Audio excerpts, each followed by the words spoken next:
Straight Talk with Ramesh Kandala.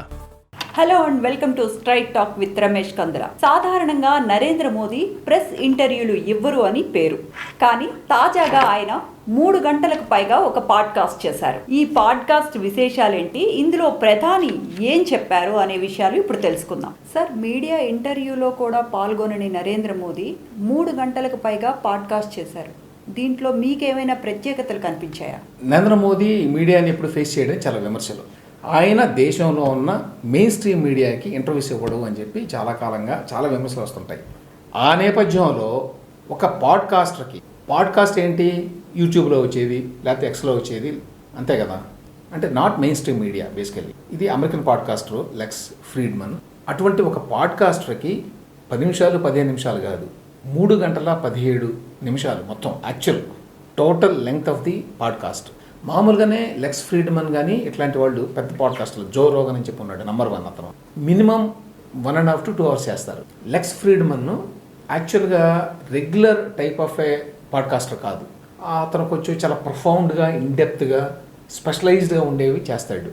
లెక్స్ Fridman himself is a researcher. Actually ఎంఐటీలో Massachusetts institute of టెక్నాలజీలో researcher అతను ఇప్పుడు కూడా. ఈజ్ యాక్చువల్లీ ఫ్రమ్ తజికిస్తాన్, అంటే former Soviet యూనియన్లో ఉన్న ఒక దేశం అనమాట. తర్వాత అమెరికా వెళ్ళి అక్కడ సెటిల్ అయ్యాడు, అక్కడ చదువుకున్నాడు. He is working in AI, artificial ఇంటెలిజెన్స్లో పనిచేస్తాడు ఇప్పుడు కూడా.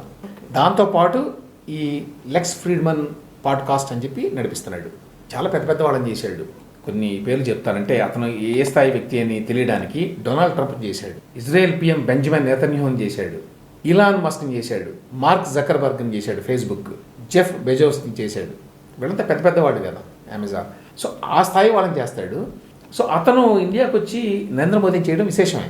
ట్విట్టర్లో ఏమని రాశాడంటే చాలా ఇంట్రెస్టింగ్గా, it was one of the most moving and powerful conversations and experiences of my life అని రాశాడు. ఇంకొక మాట కూడా చెప్పాడు, కారణం తెలియదు కానీ, అంటే నరేంద్ర మోదీ ఎక్కువ ఫాస్టింగ్ చేస్తాడు అని పేపర్లో కూడా చూస్తుంటాం కదా. ఈయన ఇంటర్వ్యూ చేసే ముందు 72 hours ఫాస్టింగ్ చేసి వచ్చాడు. ఫాస్టింగ్ చేస్తున్నాడు అప్పటికి. ఇంకొక విశేషం ఏంటంటే ఇందులో ఈ ఇంటర్వ్యూని లెక్స్ ఫ్రీడ్మన్ ఇంగ్లీష్లో అడిగాడు ప్రశ్నలో, ఆయనేమో హిందీలో చెప్పాడు. Not that Narendra Modi doesn't know English, మాట్లాడగలడు, మనకు తెలుసు, చాలాసార్లు మాట్లాడతాడు, కానీ హిందీలోనే ఎక్కువ మాట్లాడడానికి ప్రిఫర్ చేస్తాడు. ఆయన చక్కగా చెప్పదలుచుకున్న విషయాన్ని బాగా చెప్పొచ్చు అని. సో హిందీలో మాట్లాడాడు. దీన్ని Lex Fridman, because he's a technologist, ఎంత బాగా పోస్ట్ చేశాడంటే దాన్ని ఏం చేశాడంటే, మీరు ఒరిజినల్ వినాలి అనుకుంటే ఈయన ఇంగ్లీషు, ఆయన హిందీ యాజ్ టీస్గా ఉంటుంది. మీకు ఇంగ్లీష్ మాత్రమే వచ్చు అనుకుంటే 2 ఇంగ్లీష్లోనే ఉంటాయి. మీరు రష్యన్లో కావాలంటే రష్యన్లో, తమిళ్లో కావాలంటే తమిళ్లో, అన్ని భాషలో చేశారు. ఇందులో ఉన్న విశేషం ఏంటంటే నరేంద్ర మోదీ ఇంగ్లీష్లో మాట్లాడినట్టుగా ఉంది, అది యాక్చువల్గా నరేంద్ర మోదీ మాట్లాడినట్టే ఉంది. నేను ఇంతవరకు ఆర్టిఫిషియల్ ఇంటెలిజెన్స్ ద్వారా చేస్తూ ఉంటారు ఈ డబ్, చాలామంది చేస్తున్నారు, ఇప్పుడు యూట్యూబ్లో కూడా వస్తుంది. అది ఇంత న్యాచురల్గా ఉన్నది ఇంతవరకు చూడాలి, ఇది ఫస్ట్ టైం. ఇది 11 Labs అనేవాళ్ళు చేశారంట లెక్స్ ఫ్రీడ్మన్కి. ఒకసారి యాక్చువల్గా నేను అది వినిపిస్తాను, అంటే వాయిస్ ఎంత కరెక్ట్గా నరేంద్ర మోదీ లాగానే ఉండటమే కాదు, న్యాచురల్ హ్యూమన్ సౌండింగ్ ఉంటుంది. Nor did we know how to speak it eloquently or communicate effectively. But as a child, I used to sit at my father's tea shop.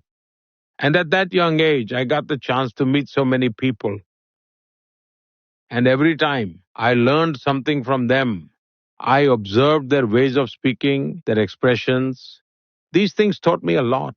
అది మోదీ మాట్లాడుతున్నట్లు ఉంది, కానీ మోదీ మాట్లాడింది కాదు అది. సో ఆ రకంగా టెక్నాలజికల్గా కూడా ఇది చెప్పుకోదగ్గ విషయం అన్నమాట. ఇది ఫస్ట్ టైం నేను చూడడం, ఇంత natural sounding artificial voice, plus ఆయన వాయిస్ని తీసుకుంది, అది యాజ్ టీస్గా తీసుకుని చెప్పింది అనమాట. సార్, అయితే ఇందులో పొలిటికల్ ఇష్యూస్ ఏమైనా ప్రధాని మోదీ ఏమైనా డిస్కస్ చేశారా? అంటే దాదాపు 3.5 గంటల సేపు అనుకున్నాం కాబట్టి చాలా ఇష్యూలు మాట్లాడారు. Lex Fridman himself is not a very political person, దాని మీదనే పెద్ద ఇంట్రెస్ట్ కాదు. అవి కూడా అడిగాడు, చాలా విషయాలు అడిగాడు. Especially I think he was very curious about Indian culture, spirituality. తర్వాత వాటితో పాటుగా నరేంద్ర మోదీని అర్థం చేసుకోవాలి యాజ్ ఏ పర్సన్ అనే ప్రయత్నం చేశాడు బాగా. ఆ విషయాలు చాలా ఎక్కువ ఉన్నాయి, అందుకనే అంతసేపు వచ్చింది అది. ఇంతవరకు మనకి ఇండియాలో ఉన్న వాళ్ళకి కూడా నరేంద్ర మోదీ గురించి అన్ని విషయాలు తెలియదు. అంటే అతని థింకింగ్ ఎట్లా ఉంటుంది, అతని ఆలోచన ఎట్లా ఉంటాయి, అతని భావాలు ఏంటి. మనం ముందే మాట్లాడుకున్నట్టు ఆయన మీడియా ఇంటర్వ్యూలకి అంటే ఒకటేమో ఇవ్వడం అనేది ఒకటి, రెండవది ఏంటంటే ఆ లోతుల్లోకి వెళ్ళి అతను మాట్లాడేట్టుగా ఎవరు చేయాల. ఒకవేళ ఏదన్నా కొన్ని ఇంటర్వ్యూస్ వచ్చినా కూడా అవి ఎప్పుడు వాళ్ళు అలాంటి విషయాలు చెప్తారంటే అవతల అడగాలి ఫస్ట్ అంత లోతుగా. అంటే లెక్స్ అడిగినట్టు ఇక్కడ ఎవరు జర్నలిస్ట్ అడగలేదంటారా? అంటే ఒకటేమో అతను చాలా స్టడీ చేసి అడిగాడు. ఉదాహరణకి ఫాస్టింగ్ ఫర్ ఎగ్జాంపుల్ చెప్పాను కదా, ఫాస్టింగ్ చేస్తాడు అని నరేంద్ర మోదీని తెలుసుకొని తాను ఫాస్టింగ్ చేసి వచ్చాడు. సో న్యాచురల్లీ అవతల పర్సన్కి ఓకే హీ అండర్స్టాండ్స్ మీ అనే ఫీలింగ్ వస్తుంది కదా. అంటే ముందు చాలాసేపు పొగిడాడు, నువ్వు నన్ను గౌరవించినట్టు ఎట్లా చేసావు అంటే. అందువల్ల చాలా విషయాలు చెప్పాడు. ఫర్ ఎగ్జాంపుల్ ఇది ఫాస్టింగ్ గురించి చెప్తారు. అదే యాక్చువల్గా ఫస్ట్ అదే మాట్లాడారు వాళ్ళు. ఏమని మాట్లాడారంటే, ఇట్లా ఫాస్టింగ్ చేస్తున్నాను నేను 72 hours అని చెప్తే, నువ్వు నన్ను కలవడానికి వచ్చి ఇక్కడ సంస్కృతిని లేకపోతే నన్ను గౌరవించడానికి ఇట్లా చేసావని అనుకుంటున్నాను, అది నాకు చాలా సంతోషంగా ఉంది అని ఫాస్టింగ్ గురించి మాట్లాడాడు. నేను ఫాస్టింగ్ చిన్నప్పటి నుంచి చేసేవాడిని, అయితే ప్రధాని అయిన తర్వాత ఈ మధ్యకాలంలో ఎప్పుడో బయటికి తెలిసి అందరూ మాట్లాడుకున్నారు, కానీ అది ఎప్పటి నుంచో ఉంది, అది కొత్త విషయం కాదు. నేను గతంలో ఎప్పుడు మాట్లాడలేదు వాటి గురించి, మేము చిన్నప్పటి నుంచి చేసేవాళ్ళం గుజరాత్లో పెరిగేటప్పుడే అని కొన్ని మంచి విషయాలు చెప్పాడు. ఏంటంటే ఫాస్టింగ్ చేస్తే ఒకటి గమనించాల్సిన విషయం ఏంటంటే, ఒక వన్ డే అవగానే మీ సెన్సెస్ చాలా అక్యూట్ అయిపోతాయి. స్మెల్, టేస్ట్, గతంలో ముద్దుబారిపోయినవి అన్నీ ఇప్పుడు సెన్సిటైజ్ అవుతాయి. ఎంత సెన్సిటైజ్ అవుతాయి అంటే, మీరు గతంలో ఎప్పుడు గమనించని వాటిని స్మెల్ చేస్తారు, గమనించని అనుభూతులు వస్తాయి మీకు, ఎందుకంటే మీ సెన్సెస్ అంత షార్పెన్ అవుతాయి అని. అది కరెక్టే, మనకు తెలుసు. అంటే ఫాస్టింగ్ చేయకపోయినా కొంచెం ఎక్కువ ఆకలిస్తే సెన్సెస్ బాగా అలర్ట్గా ఉంటాయి అనేది. ఫాస్టింగ్ అనేది ఫిజికల్ వ్యవహారం కదా, తినకుండా ఉండటం అనేది. Fasting is not merely giving up food. తినకపోవటం అనేది మాత్రమే కాదు, అది బియాండ్ ఉంటుంది, చాలా ఫుడ్ మీద పోతుంది. అప్పుడు ఫాస్టింగ్ అంటే తినకపోవడమే కాదు, దానికి స్పిరిచువల్ ఎలిమెంట్ ఉంది ఇండియాలో. అది ఇమ్మీడియట్గా మనం అనుభవించకపోవచ్చు దాన్ని. అది మొదటి 24 గంటల తర్వాత తినకపోవడం అనే విషయం పెద్ద ఇంపార్టెంట్ కాదు. ఆ తర్వాత నుంచి మనకి ఆ రకమైన స్పిరిచువల్ ఎక్స్పీరియన్స్ వస్తుంది. దానివల్ల మనకి ఒక బ్యాలెన్స్ ఉంటుంది లైఫ్లో, ఒక అవుట్లుక్ అంతా మారుతుంది, ఒక రెస్ట్రెయిన్గా ఎట్లా ఉండాలి, మన సెన్సెస్ మీద మనం ఎట్లా కంట్రోల్ సాధించాలి అనే వాటి మీదే మనసు ఉంటుంది అని దాని గురించి చాలా ఇండెప్త్గా మాట్లాడాడు ఫాస్టింగ్ గురించి. మనకి నరేంద్ర మోదీకి అంత లోతు ఉన్నదా దీని గురించి, అంత లోతుగా తెలుసాయి తనకి. ఇదేదో పత్రికలో వేయించుకోవడానికి ఏదో నవరాత్రికి ప్రధానమంత్రి ఫాస్టింగ్ చేశాడు, 5 రోజులు చేశాడు, 8 రోజులు చేశాడు అని వార్తలు చూస్తుంటాం మనం. అది కొంతమంది నమ్ముతారు, కొంతమంది నమ్మరు. కానీ దాంట్లో ఇంత కమిట్మెంటు, ఇంత అండర్స్టాండింగు, ఇంత అప్రిసియేషన్ అతనికి ఉన్నదనే విషయం మనకు తెలియదు. ఇప్పుడు ఆయన మాటల ద్వారా తెలిసింది. దీంతోపాటు తన కుటుంబం గురించి, చిన్నతనం గురించి మాట్లాడాడు. చాలా ఆసక్తికరమైన విషయాలు మాట్లాడాడు. అంటే టీ అమ్ముకోవడం గురించి కాదు, ఆయన మాట్లాడింది ఏంటంటే, వాళ్ళ తండ్రి పేరు దామోదర్ కదా, ఈయన పేరు నరేంద్ర దామోదర్ మోదీ అనుకుంటారు పూర్తి పేరు. యాక్చువల్లీ పెద్ద ఫ్యామిలీ, మా కజిన్స్ వాళ్ళు వీళ్ళు అందరూ ఒకటే ఇంట్లో ఉండేవాళ్ళం. మామూలు మట్టి నేల ఉండేది, చాలామంది ఒకటే ఇంట్లో. అని మట్టి నేల అంటే ఇంట్లో మట్టి నేల, ఇంట్లో మనకు కూడా ఉంటాయి కదా విలేజెస్లో, ఏమంటాం దాన్ని, ఈ బండలు ఇవి లేవు కదా ఒకప్పుడు, ఫ్లోరింగ్ లేదు కదా ఒకప్పుడు, అటువంటి. అయితే అది పెద్ద విశేషం కాదు. ఆయన ఏం చెప్పాడంటే, అయితే మేము పేదరికంలో ఉన్నామని నేను ఎప్పుడు అనుకోలేదు అన్నాడు. ఎందుకంటే పేదరికంలో ఉన్నాము అంటే మనకి ఏదో కోల్పోయాము, ఏదో మనకి లేదు అని అనుకుంటే పేదరికం కదా, అసలు మాకు ఏముందో కూడా తెలియదు అని ఒక ఎగ్జాంపుల్ చెప్పాడు. నాకు షూస్ లేవు చాలా కాలం, స్కూల్కి వెళ్ళేటప్పుడు చెప్పులు కానీ ఏమీ లేవు. కానీ నేను ఎప్పుడు ఫీల్ కాలే అసలు, ఎందుకంటే చెప్పులు అనేది వేసుకోవాలని తెలిస్తే కదా షూస్ అనేది వేసుకోవాలి అనేది అనుభవమే లేదు. కాబట్టి దేంతో కంపేర్ చేసుకునే అవసరమే లేదు. కాబట్టి ఎప్పుడు నేను పేదవాడిని, నాకు అది లేదు ఇది లేదు అనేటువంటి భావనే కలగలేదు నాకు జీవితంలో. ఎప్పుడో నేను స్కూల్లో ఉన్నప్పుడు మా మావయ్య నాకు, నువ్వు ఏం వేసుకోకుండా వెళ్తున్నావు వింటారని కొనిపెట్టాడు, క్యాన్వాస్ షూ కొనిపెట్టాడు. ఆ తర్వాత క్యాన్వాస్ షూనే నా మొత్తం ఆస్తిలాగా నేను భావించి వాడిని కాపాడుకునేవాడిని. ఆ క్యాన్వాస్ షూ నల్లగా ఏవి తెల్లటి కొనుక్కుంటే, దానికోసం అని చెప్పి స్కూల్లో చాక్ పీసులు ఉంటే ఆ చాక్ పీసులు ముక్కలన్నీ కింద పడితే వాటిని ఏరుకొని తీసుకొని వెళ్ళి వాటిని నీళ్ళలో నానబెట్టి వాటిని పేస్ట్లాగా చేసి దాన్ని పూసి నా క్యాన్వాస్ షూస్కి తెల్లగా చేసుకునేవాడిని అని. ఇట్లా అంటే అనుభవాలు చెప్తూ బేసికల్లీ ఏమంటాడంటే, పేదరికం అనేది నువ్వు డిప్రైవ్డ్ అని నువ్వు ఫీల్ అయితే తప్ప నీకు పేదరికం ఉండదు అని. మామూలు స్టాండర్డ్స్లో అయితే అతను చాలా పేదవాడు, లేకపోతే పేద కుటుంబం నుంచి వచ్చాడు, చిన్నప్పుడు చాలా పేదరికంలో బతికాడు అని అనుకోవాలి. కానీ అట్లా మేము ఎప్పుడు ఫీల్ కాలేదు మా కుటుంబంలో. మేము ఎప్పుడు అంతా బాగానే ఉంది అన్నట్టుగానే మా చిన్నతనం అంతా గడిచింది. ఇవన్నీ కూడా ఏంటంటే కంప్లైనింగ్ టోన్తో కాకుండా మామూలుగా చెప్పాడు, అది నాకు నచ్చింది. అంటే చాలా పేదరికంలో పుట్టాను, అసలు మా ఇంట్లో నాకు చెప్పులు కూడా లేవు, మా ఇంట్లో ఫ్లోరింగ్ కూడా ఉండేది కాదు, అట్లా కాకుండా సింపుల్ ఫ్యామిలీ అయినప్పటికీ హాయిగానే బాగానే బతికాం మేము అందరం అని. సార్ లెక్స్ ట్రంప్ గురించి కూడా ప్రస్తావించినట్టున్నారు సార్. అవును, అందరి గురించి ప్రస్తావించాడు. పాకిస్తాను, యుక్రెయిన్, రష్యా వార్ గురించి కూడా మాట్లాడాడు. అందులో ట్రంప్ గురించి చాలాసేపు మాట్లాడాడు. యాక్చువల్ ఈ మధ్యకాలంలో అంటే మొన్న ఎన్నికలు జరిగినాయి అమెరికాలో, ఆ ఎన్నికల క్యాంపెయిన్ సందర్భంగా ఇచ్చిన చాలా ఇంటర్వ్యూల్లో ట్రంప్ నరేంద్ర మోదీని పొగిడాడు చాలాసార్లు. ఇప్పుడు నరేంద్ర మోదీ చాలాసేపు మాట్లాడాడు ట్రంప్ గురించి. 2-3 విషయాలు చెప్పాడు. ఒకటి ఏంటంటే అప్పుడే చెప్పాడు, మనం మీడియాలో చూసి జనాన్ని ఒక రకమైన అంచనాలు వేసుకుంటాం దురదృష్టవశాత్తు, కానీ వాస్తవంగా మనుషులు వేరుగా ఉంటారు అని ట్రంప్ గురించి చెప్పాడు. ఇప్పుడు గుర్తుకొచ్చింది నాకు. ఏమన్నాడంటే ట్రంప్ గురించి అందరికీ తెలుసు, చాలా అబ్రేజివ్గా ఉంటాడు, కొంచెం రఫ్గా ఉంటాడు, లేకపోతే కొంచెం డామినేటింగ్గా ఉంటాడు, ఇట్లాంటివన్నీ ఉన్నాయి అతని గురించి కదా, చాలా అగ్రెసివ్ పర్సనాలిటీ. కానీ అతను వ్యక్తిగా ఎట్లా ఉంటాడు అని కొన్ని ఎగ్జాంపుల్స్ చెప్పాడు. ఈయన అమెరికా వెళ్ళినప్పుడు హౌడీ మోడీ అని హ్యూస్టన్లో జరిగింది, దానికి ఆయన కూడా వచ్చాడు. ఆయన ప్రైమ్ మినిస్టర్గా ఉన్నాడు. నేను చాలాసేపు మాట్లాడాను, పాపం పక్కనే కూర్చున్నాడు, అట్లానే కూర్చోవడం కష్టం, కూర్చున్నాడు, అంతా విన్నాడు, ప్రశాంతంగానే విన్నాడు. అది అయిపోయిన తర్వాత నేను ఆ పెద్ద స్టేడియం, అది చాలా భారీతో జనం వచ్చారు, ఒకసారి స్టేడియం అంతా తిరిగి అందరికి వేవ్ చేద్దాము, చాలామంది వచ్చారు కదా అంటే ఓకే అన్నాడు. అసలు ఒక సెకండ్ కూడా టైం తీసుకోలేదు. మామూలుగా అమెరికన్ ప్రెసిడెంట్ అట్లా ముందు ప్రిపరేషన్ లేకుండా అడుగు కూడా వేయడానికి వీలేదు, సీక్రెట్ సర్వీస్ ఒప్పుకోదు, అతని ప్రొటెక్టివ్ డీటెయిల్ ఉంటుంది కదా, వాళ్ళు ఒప్పుకోరు. కానీ అసలు ఎవరిని ఏమీ లెక్క చేయలేదు ట్రంప్. నేను ఇట్లా అడగానే పదా అని చెప్పి బయలుదేరి తిరిగాడు మొత్తం. వాళ్ళు కూడా షాక్ తిన్నారు, వాళ్ళ సీక్రెట్ సర్వీస్ ఏజెంట్స్ అందరూ కూడా. అంత సహజ సిద్ధమైన రియాక్షన్ ఉంటుంది అతనికి, అందరూ అనుకున్నట్లు ఉన్నాడు. అందుకనే చాలా పత్రికల వార్తలు రాశారు, డొనాల్డ్ ట్రంప్ చాలా హ్యూమిలిటీ ఉందని మోడీ గారు అన్నాడు అని. సందర్భం లేకపోతే మనకి ఎట్లా ఉంటుంది, కొంచెం అతిగా పొగిడేమో అన్నట్లుగా ఉంటుంది. అది కాదు సందర్భం, ఏ సందర్భంలో ఆ మాట వాడాడంటే హ్యూమిలిటీ ఉందని ఎందుకన్నాడంటే, నేను ఎక్కడో ఇండియా నుంచి వచ్చిన ప్రైమ్ మినిస్టర్ని, వాళ్ళ కంట్రీలో వచ్చాను, అయినా కూడా అతను చాలా హ్యూమిలిటీ తోటి కూర్చున్నాడు, ఏమో మాట్లాడకుండా. నేను మాట్లాడిన ప్రసంగం అంతా విన్నాడు, ఆ తర్వాత ఇదంతా తిరిగాడు అని. ఇంకొక ఎగ్జాంపుల్ చెప్పాడు. వైట్ హౌస్కి వెళ్ళినప్పుడు ఎవ్వరూ లేకుండా నన్ను ఒక్కడనే వైట్ హౌస్ అంతా తిప్పాడు. తిప్పడమే కాదు, ఇక్కడ అబ్రహాం లింకన్ కూర్చున్నాడు, అక్కడ ఆ ప్రెసిడెంట్ కూర్చునేవాడు, ఇక్కడ ఇది ఇట్లా జరిగింది అని మొత్తం తను చెప్పాడు. 2 విషయాలు అందులో. ఒకటి అట్లా పర్సనల్గా కేర్ తీసుకోవడం, తీసుకెళ్ళి చూపించడం అనేది ఒకటైతే, రెండవది ఫినామినల్ మెమరీ. నాకు ఆశ్చర్యం వేసింది, ఏమి పుస్తకాలు ఏమి రెఫరెన్స్ ఏమి లేదు, అలా చెప్పుకుంటూ వెళ్ళిపోయాడు, ఇది ఈ ఫలానా అది ఫలానా అని. వైట్ హౌస్లో ఉండే హిస్టారికల్ ఇంపార్టెన్స్ ఏదైతే ఉంటుందో అది. తర్వాత ఈ మధ్య మీరు అమెరికా వెళ్ళినప్పుడు వీళ్ళని కూడా కలిశాడు, వైస్ ప్రెసిడెంట్ జేడీ వ్యాన్స్ని, అలాగే ఇలాన్ మస్క్ని, వివేక రామస్వామిని, తులసి గ్యాబర్డ్ని కలిశాడు. సో వీళ్ళందరి గురించి మీ అభిప్రాయం ఏంటి అని కూడా అడిగాడు లెక్స్. అడిగితే ఒక మాట ఏమన్నాడంటే, ఈసారి ట్రంప్ గతంలో కంటే చాలా ప్రిపేర్ అయ్యాడు ప్రెసిడెన్సీ కోసం, అది నాకు స్పష్టంగా అర్థమవుతుంది. అందువల్ల మంచి గట్టి టీంని పెట్టుకున్నాడు.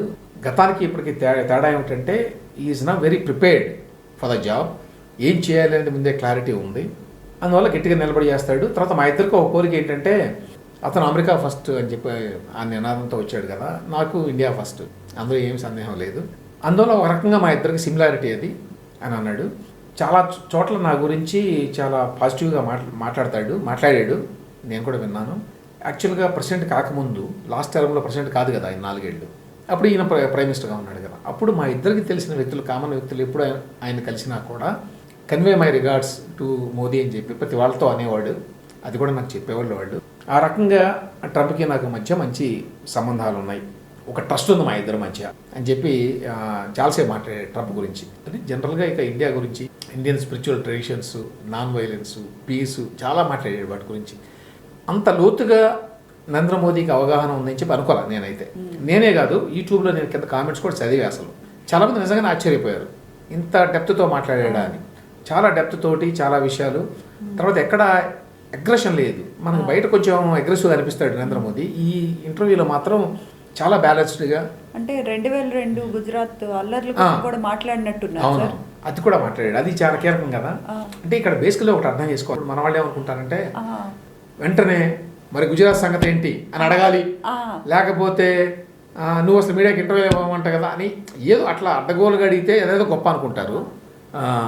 లెక్స్ ఫ్రీడ్మన్ బేసికలీ ఆ టైప్ కాదు. అసలు ఈ ప్రశ్న అడిగే ముందు కూడా అన్నాడు, నాకు ఇట్లాంటివి అలవాటు లేదు, అంటే కన్ఫ్రంటేషనల్ క్వశ్చన్స్ ఉంటాయి కదా, ఆ టైప్ కాదు అతను. ఈ అవతల వ్యక్తిలోని ఆలోచనల్ని వెలికి తీయటం అనేది బేసిక్ ఇంటెన్షన్. అంతేకా నీ మీద నేనేదో సాధిద్దాం, పాయింట్ సాధిద్దాం నీకంటే, ఆ టైప్ కాదు. అందువల్ల అతను కొంచెం ఇబ్బందిగానే అడిగాడు ఆ ప్రశ్న. ఈ గోధ్రా ఇన్సిడెంట్కి సంబంధించి రకరకాల కథనాలు అంటే ఉన్నాయి. మీరన్నట్టే ఈ రోజుల్లో ఇంటర్వ్యూస్ అనేది ఇంటర్వ్యూస్ లా ఉండట్లేదు, ఇన్వెస్టిగేషన్ లా ఉంటూ ఉన్నాయి. ఇన్వెస్టిగేషన్ ఉంటే తప్పు లేదు, అది కూడా చెప్పాడు, నేను చెప్తాను దాని గురించి కూడా మోదీ చెప్పాడు. ఇన్వెస్టిగేషన్ లా ఉంటే తప్పు, investigation is not nothing wrong about it. సందర్భం సమయం ఉంటాయి కదా పర్థానికి. తర్వాత నేచర్ ఆఫ్ ఇంటర్వ్యూ బట్టి కూడా ఉంటుంది. ఒకసారి కన్ఫరంటేషన్ ఇంటర్వ్యూ, ఇప్పుడు బీబీసీలో హార్ట్ టాక్ అని వస్తుంది, ఆ ప్రోగ్రామ్ ఉద్దేశమే నేరుగా ఎటువంటి దాపరికం లేకుండా అవతల వాళ్ళకి ఇబ్బంది కలిగించేటువంటి ప్రశ్నలు వేయడం, దాని ఉద్దేశం అది. ఆ ప్రోగ్రామ్ అంతా ఇంకేం ఉండదు. అది వేరు. ఒక పాడ్కాస్ట్లో 3 గంటల సేపు మాట్లాడినప్పుడు న్యాచురల్లీ అవతల మనిషి యొక్క ట్రస్ట్ని మనం సంపాదించకుండా వాళ్ళ చేత మాట్లాడించలేము అంతసేపు, లేకపోతే వాళ్ళు 5 నిమిషాల్లో మాట్లాడి వెళ్ళిపోతూ ఉంటారు. సో ఇక్కడ గోధ్రా గురించి అడిగితే మోదీ ఏమన్నాడంటే, ఫస్ట్ పాయింట్, నువ్వు చాలా అన్నీ చదువుకొని వచ్చావు, అందుకు నాకు సంతోషంగా ఉంది. అంటే గోధ్రా అనగానే ఒక రకమైన వ్యూ ఉంటుంది చాలా మందికి కదా, అట్లా కాకుండా అడిగాడు అతను, చాలా నువాన్స్గా అడిగాడు. ఓవరాల్ పిక్చర్ కూడా కొంత అవగాహన ఉందని నాకు అనిపిస్తుంది, కాబట్టి నేను చెప్తాను ఇంకా వివరంగా అని కొన్ని ఆసక్తికరమైన విషయాలు చెప్పాడు. ఇది నాకు కూడా యాక్చువల్గా ఇంతకుముందు తెలియదు. నరేంద్ర మోదీ 2001లో ముఖ్యమంత్రి అయ్యాడు. అందుకనే చంద్రబాబు నాయుడు ఇంకా సీనియర్ అని చెప్పి అంటుంటారు కదా తెలుగుదేశం. 95లో అయ్యాడు, అంటే 6 ఏళ్ళు సీనియర్ అనమాట. ఇంకో విశేషం ఏంటంటే, నరేంద్ర మోదీ ముఖ్యమంత్రి అయ్యే వరకు తన జీవితంలో ప్రభుత్వంలో లేడు, చిన్న పదవి కూడా లేదు ఆయనకి. చాలామందికి తెలియదు అది. నేరుగా ముఖ్యమంత్రి అయ్యాడు. సో 2001లో ముఖ్యమంత్రి అయినప్పుడు ఎమ్మెల్యే కూడా కాదు. సో ఎమ్మెల్యే కాకపోవడం వల్ల ఆయన ఎన్నిక అవ్వాలి కదా, అప్పుడు ఏదో బై ఎలక్షన్ వస్తే ఎన్నికయ్యాడు. ఎప్పుడు ఎన్నికయ్యాడు? 2002 ఫిబ్రవరి 3rd వీక్లో. ఎన్నికైన 3వ రోజునో 2వ రోజునో జరిగింది గోధ్రా. ఫస్ట్ పాయింట్ అదే అని చెప్పి, అంటే దాని మీనింగ్ ఏంటంటే, ఏదో పెద్ద ప్లాన్ చేసుకొని నేనేదో చేయాలి అనుకుంటే అసలు టైం ఎక్కడ ఉంది. నేను ఈ ఎలక్షన్లో గెలిచి వచ్చి అసెంబ్లీలో ప్రవేశించాను. నేను అప్పుడే అసెంబ్లీలో అడుగుపెట్టిన 2వ రోజు జరిగింది ఇది. కాబట్టి ఇది అనుకోని ఘటన అనే దానికి ఒక ఆధారంగా చెప్పాడు. ఇంకో మాట ఏమన్నాడంటే, దీనికి కొంత చరిత్ర కూడా తెలుసుకోవాలి, చాలామందికి తెలియదు. అదేంటంటే, దానికి ముందు 1999 నుంచి 2001 మధ్యకాలంలో, అంటే 2002 మధ్యకాలంలో ఈ గోధ్రా ఇన్సిడెంట్ జరిగే నాటికి దేశంలో చాలా ఘటనలు జరిగినాయి. దాని నేపథ్యం ఉంది. అదేంటంటే, విమానాన్ని హైజాక్ చేశారు, కాందహార్ హైజాక్ చేసి తీసుకెళ్ళి ఎక్కడ మన ఆఫ్ఘనిస్తాన్ కాందహార్లో దాన్ని కిడ్నాప్ చేశారు వాళ్ళందరినీ, టెర్రరిస్టులు. ఆ తర్వాత పార్లమెంట్ మీద దాడి జరిగింది. ఆ మధ్యలోనే అమెరికాలో 9/11 జరిగింది. ఈ వరుసగా జరిగిన ఘటనల వల్ల దేశంలో జనరల్గానే కమ్యూనల్ టెన్షన్ ఉంది అనేది ఒకటి గ్రహించాలి. చాలామంది గుజరాత్ అల్లర్లు అనేవి అసలు దేశంలో జరిగినటువంటి అతిపెద్ద దుస్సంఘటన అన్నట్టుగా మాట్లాడుతున్నారు. అది కరెక్ట్ కాదు.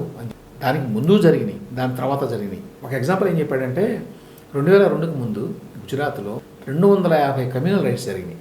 నేను లేను ఎక్కడ పిక్చర్లో. తర్వాత 69లోనే ఎప్పుడో 6 నెలల పాటు కర్ఫ్యూ ఉందంట స్టేట్లో. అంతకుముందు నుంచే చరిత్ర చాలా ఉంది. నేను వచ్చి ఈ మత కల్లోలాలు రేపాను అనేది కరెక్ట్ కాదు అని చెప్పడానికి ట్రై చేశాడు ఆయన. ఈ చరిత్ర మూలంగా ఇదంతా జరిగితే నా ప్రయత్నం ఏదో నేను చేశాను, కానీ నన్ను ఇరికించడానికి అప్పుడు చాలా విశ్వప్రయత్నం చేశారు. కానీ కోర్టులన్నీ క్షుణ్ణంగా పరిశీలించి నా పాత్ర లేదు అని చెప్పింది. ఎవరైతే ఆ అల్లర్లకు బాధ్యులో వాళ్ళు మాత్రం శిక్షకు గురయ్యారు, వాళ్ళు జైల్లో మగ్గుతున్నారు. గోధ్రా గురించి బహుశా ఇంత డీటెయిల్గా మాట్లాడడం ఎప్పుడు చూడాలి నేను, ఇదే మొదటిసారి అనుకుంటాను నరేంద్ర మోదీ మాట్లాడింది. 2002 తర్వాత గుజరాత్లో కమ్యూనల్ ఇన్సిడెంట్సే లేవు అని చెప్పాడు. ఆ తర్వాత నుంచి ఇప్పటి వరకు కూడా మరి ఎటువంటి అల్లర్లు లేవు. దాన్ని బట్టి అర్థం చేసుకోండి. విదేశాంగ విధానం గురించి కూడా ఏంటంటే చాలా బ్యాలెన్స్డ్గా మాట్లాడాడు, అంటే అగ్రెసివ్గా మాట్లాడాలి ఏమి. చైనా గురించి అడిగితే కూడా, చైనా ఇండియా యాక్చువల్గా ప్రాచీన కాలం నుంచి కూడా మంచి సంబంధాలు ఉన్నాయి మాకు, ఒకరి నుంచి ఒకళ్ళు నేర్చుకున్నాం. ఎందుకంటే మనకి ఇండియాలో బౌద్ధ మతం గురించి తెలుసుకోవడానికి చాలామంది వచ్చారని చరిత్రలో చదువుకుంటాం కదా. ఆయన కూడా మాట్లాడాడు. హ్యూన్ సాంగ్ అని చెప్పి మనకు టెక్స్ట్ బుక్లో కూడా ఉంటుంది ఆయన పేరు. యాక్చువల్గా ఆయన సొంత ఊరు కూడా వచ్చాట ఆయన. హ్యూన్ సాంగ్ వాడ్నగర్ వాళ్ళ ఊరు పేరు. ఆ రకంగా ఒకరి నుంచి ఒకళ్ళు నేర్చుకున్నాం ప్రాచీన కాలంలో. ఎప్పుడు మా ఇద్దరి మధ్య కాన్ఫ్లిక్ట్ లేదు యాక్చువల్గా, అది కూడా నిజమే. వాస్తవంగా ప్రాచీన కాలంలో ఎప్పుడూ కూడా చైనాకి ఇండియాకి మధ్య ఏమీ లేవు. ఈ మధ్య కాలంలో ఏదో ఇద్దరు పెద్ద శత్రువులు అయినట్టుగా వాతావరణం వచ్చింది, ఎస్పెషల్లీ 20th సెంచరీలో. సమస్యలు ఉన్నాయి కానీ అది పెద్ద ఇష్యూ ఏం కాదు. మేము ఇద్దరం ఏషియన్ కంట్రీస్, ఇప్పుడు 21st సెంచరీ అనేది ఏషియన్ సెంచరీ కాబట్టి మా ఇద్దరి మీద ఆధారపడి ఉంటుంది. మొత్తం ప్రపంచం ఎట్లా ముందుకు వెళ్తుంది అనేది ఈ రెండు దేశాల మీద ఆధారపడి ఉంది. కాబట్టి మేము కొట్లాడుకుంటే అది కాదు, ఆ రకమైన సమస్య కూడా లేదు అన్నట్టుగా మాట్లాడాడు. అంటే చాలా కన్సీలియేటరీ టోను అప్రోచ్ ఆయన మాట్లాడింది అంతా కూడా. బహుశా అదే చాలా మందికి నచ్చింది అనుకుంటాను. లెక్స్ పాడ్కాస్ట్ లో నరేంద్ర మోదీ కోసం మనకి కొత్త విషయాలు తెలిసాయి అనుకోవచ్చా సార్? చాలా విషయాలు తెలిసినాయి. మామూలుగా నరేంద్ర మోదీ పర్సనాలిటీ గురించి మన మీడియా ద్వారా, మెయిన్ స్ట్రీమ్ మీడియా ద్వారా మనకు తెలిసిన విషయాలు కంటే భిన్నమైన విషయాలు తెలిసినాయి. అతని పర్సనాలిటీలోని లోతులు, అతని ఆలోచన విధానం, అతను నమ్మేటువంటి కొన్ని సిద్ధాంతాలు, తర్వాత అతనుకున్న స్పిరిచువల్ బెంట్ ఆఫ్ మైండ్ కూడా ఇందులో కొంచెం తెలిసింది బాగానే. మామూలుగా ఇంతకుముందు మనకున్న బహుశా ప్రొజెక్షన్ మూలంగా ఇతనుకున్న స్పిరిచువల్ ప్రొజెక్షన్ ఏదైతే ఉందో మన మీడియాలో వచ్చింది అంతా కొంచెం హిపోక్రటికల్ ఏమో అనిపించేది అనేది అనిపించేది మనకి. కానీ ఇది విన్న తర్వాత మాత్రం ఇతను కొంచెం సీరియస్గానే బాగానే ఆలోచిస్తాడు. ఆధ్యాత్మిక అంశాల గురించి, వాటి గురించి అవగాహన ఉంది చాలా. తర్వాత వ్యక్తిగత జీవితంలో చాలా క్రమశిక్షణ ఉంది, చాలా అనుభవాలు ఉన్నాయి, చాలా లోతులు ఉన్నాయి. నరేంద్ర మోదీకి చాలా మెమరీ ఉందని చెప్పడానికి ఒకటే ఎగ్జాంపుల్ ఏంటంటే 3 గంటల 15 నిమిషాల సేపు మాట్లాడాలి అంటే అనేక అంశాల మీద, దానికి తోడు మాట్లాడిన విధానం ఎట్లా ఉందంటే చాలా అప్రోప్రియేట్గా ఏ అంశం గురించి ఎప్పుడు చెప్పినా కరెక్ట్గా చెప్పాడు. ఇప్పుడు వివేకానంద రామకృష్ణ పరమహంస గురించి చెప్పాడు ఒక చోట. వివేకానందుడు రామకృష్ణ పరమహంస దగ్గరికి వెళ్ళి, నా తల్లికి బాగాలేదు, నేను ఉద్యోగం కూడా చేయట్లేదు, చేస్తే కనీసం చూసుకునేవాడినేమో అని అంటే, ఇవన్నీ నాకు చెప్పటం కదా, వెళ్ళి కాళీమాతకు చెప్పు అని అన్నట్ట. వెళ్ళి అక్కడికి వెళ్ళి ముందు కూర్చొని ప్రార్థన చేశాడు చాలాసేపు. అంతా అయిన తర్వాత వచ్చాడు. వస్తే రామకృష్ణ పరమహంస అడిగట, మరేంటి నువ్వు కాళీమాతను కోరావా, మీ అమ్మకి ఆరోగ్యం బాగుండాలి? లేదండి, అది ఆ విషయం మర్చిపోయాను అన్నాడు. అట్లాంటివి చాలా చెప్పాడు. అట్లాంటివి చిన్న చిన్న ఎనక్డోట్స్. దాన్ని బట్టి నరేంద్ర మోదీకి చాలా మెమరీ ఉంది, జ్ఞాపక శక్తి చాలా ఉందని అర్థమైంది నాకు. గతంలో నాకు కూడా తెలియదు అంత జ్ఞాపక శక్తి ఉంది. నేను హిందీ వినలేదు, ఇంగ్లీష్ విన్నాను. బట్ హిందీ ట్రాన్స్లేషనే కాబట్టి ఇది చాలా అంశాలు చాలా లోతుగా మాట్లాడాడు. ఎక్కడ బ్యాలెన్స్ తప్పకుండా మాట్లాడాడు. విదేశాంగ విధానానికి సంబంధించి వేరే దేశాల గురించి మాట్లాడినప్పుడు కూడా he actually came across as a person who is very balanced and somebody who is peace loving. ఆ తర్వాత జనరల్లీ ఇండియన్ కల్చర్ గురించి, భిన్నత్వం ఏకత్వం అంటారు కదా, వాటి గురించి చాలా బాగా మాట్లాడాడు. అంటే ఇండియాలో మామూలుగా చాలా భిన్నత్వం ఉంటుంది. 20-30 మైల్స్ వెళితే, అంటే 50-60 కిలోమీటర్లు వెళితే కొత్త భాష, కొత్త సంస్కృతి, కొత్త ఆహారపు అలవాట్లు కనిపిస్తూ ఉంటాయి. అయినా దేశంలో ఒక అండర్లైన్ యూనిటీ అనేది ఉంది. ఎక్కడో తమిళనాడులో ఉండే అతని పేరు రామచంద్రన్ అని ఉంటుంది, ఎక్కడో కాశ్మీర్లో ఉండేవాడి పేరు రాంభయ్య అని ఉంటుంది. అంటే అండర్లయింగ్ లింకు దేశం మొత్తం ఉంది. ఇలాంటి విషయాలు బాగా మాట్లాడాడు. అట్లాగనే వ్యక్తిగతంగా తనకుండే అభిప్రాయాలు చాలా విషయాల పట్ల, తన అబ్జర్వేషన్స్ ఉంటాయి కదా, అవి చాలా బాగా మాట్లాడాడు. రిసీవింగ్ అనే దానికి ఎండ్ ఉండదు అన్నాడు. ది హంగర్ ఫర్ రిసీవింగ్ అది ఎప్పుడు తీరదు. అదే కనుక గివింగ్ అనే స్పిరిట్లో కనుక ఉంటే అది ఎప్పటికప్పుడు తీరతనే ఉంటుంది. మనకి ఎవరికైనా ఏదైనా చిన్నది ఇచ్చినప్పుడల్లా మనకి అతృప్తిగా ఉంటుంది. కానీ రిసీవింగ్కి తృప్తి ఉండదు, ఎంతున్నా ఇంకేదో కావాలని ఉంటుంది. ఇట్లాంటివి చాలా బాగా మాట్లాడాడు. తర్వాత గోద్రా లాంటి కొన్ని సెన్సిటివ్ ఇష్యూస్ గురించి కూడా కొంచెం మనసు విప్పి మాట్లాడాడు అనిపించింది. 3 గంటల 15 నిమిషాల సేపు మాట్లాడినప్పుడు సహజంగా ఒక మనిషి పూర్తిగా అబద్ధాలు చెప్పి మసిబూసి మారేడుకాయ చేసి మాట్లాడలేడు, కొంచెం కష్టం.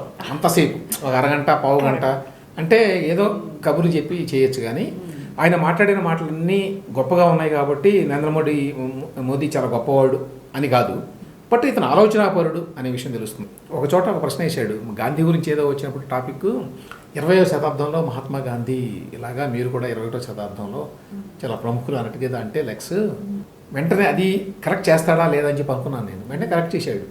ఏమో గాంధీతో పోల్చొద్దు నన్ను, అసలు అతను వేరు, అతని లీగ్ వేరు, అతనికి డిఫరెంట్ ఇది. అతను 20వ శతాబ్దంలో మహానుభావుడు, నేను కాదు. అతను ఇప్పటికే మహానుభావుడే. 20వ శతాబ్దం కదా, 21వ శతాబ్దం. అవి కూడా కరెక్ట్గా రెస్పాండ్ అయ్యాడు అనిపించింది, మాట్లాడాడు. ఏమైనప్పటికీ ఒక విషయం ఏం చెప్పారంటే చివరిగా ఈ ఇంటర్వ్యూలో ఒక మేలు ఏం జరిగిందంటే, భారతదేశానికి ప్రధాని, 3వసారి ప్రధాని, ప్రపంచవ్యాప్తంగా కూడా గుర్తింపు పొందాడు ఇవాళ. అతని గురించి ఇప్పుడు ప్రపంచం కూడా తెలుసుకుంటుంది, వాళ్ళతో పాటు ఇండియన్స్ కూడా తెలుసుకుంటున్నారు. అది విచిత్రం. ఎందుకంటే కామెంట్స్లో చాలామంది బయట దేశాల వాళ్ళు కూడా కామెంట్ చేశారు, ఇంత మెచ్యూర్డ్గా మాట్లాడేటువంటి లీడరు ఏ దేశంలో కనిపించడం లేదు ఈ మధ్యకాలంలో అన్నట్టుగా రాశారు చాలామంది. ఓవరాల్గా నరేంద్ర మోదీ పర్సనాలిటీలో ఇంతవరకు గతంలో ఎవరు స్పృశించని చాలా విషయాలని లెక్స్ ఫ్రీడ్మన్ ఇంటర్వ్యూలో స్పృశించారు. Right, thank you sir. ఇది వాటి straight talk with Ramesh Kandula. Stay tune. Straight Talk with Ramesh Kandala.